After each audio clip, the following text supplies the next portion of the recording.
Hey, it's wee hours of the morning.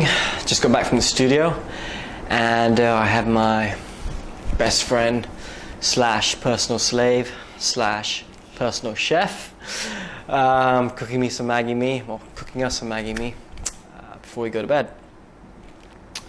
So what happened today? We just had Friday practice for the Spanish Grand Prix, and it was a very big day. You know, Barcelona always is an important race because of all the updates everyone brings.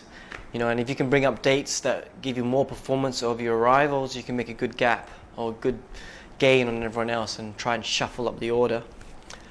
So what do we see today? Well, it's very hard to see what happens on a Friday. We never know what fuel runs everyone is running.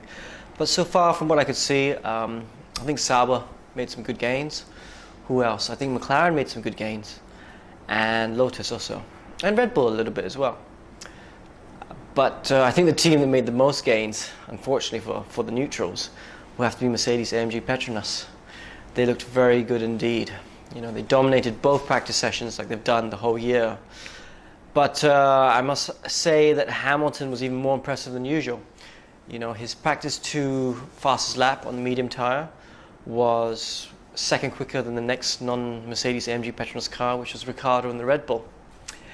But what was more impressive, and which is kind of impressive and kind of makes me think that they're going to be very hard to beat this year, was the long run pace.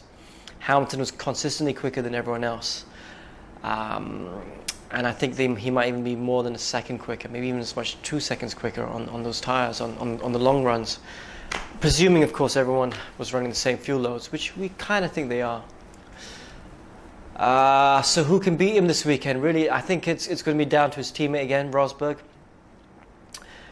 We have seen Hamilton have this sort of Good Friday before, and that happened in Bahrain.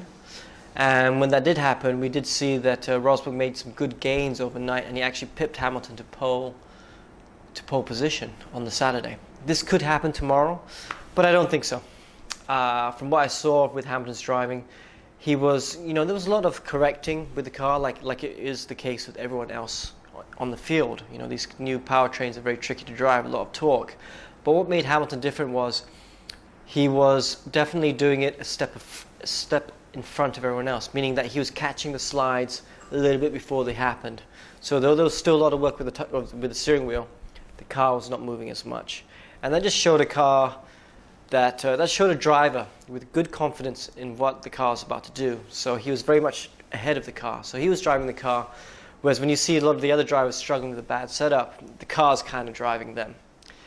And in the spots which were very important, like turn 3, the last corner, where you need good downforce and a good balance in the car, that Mercedes looked very hooked up.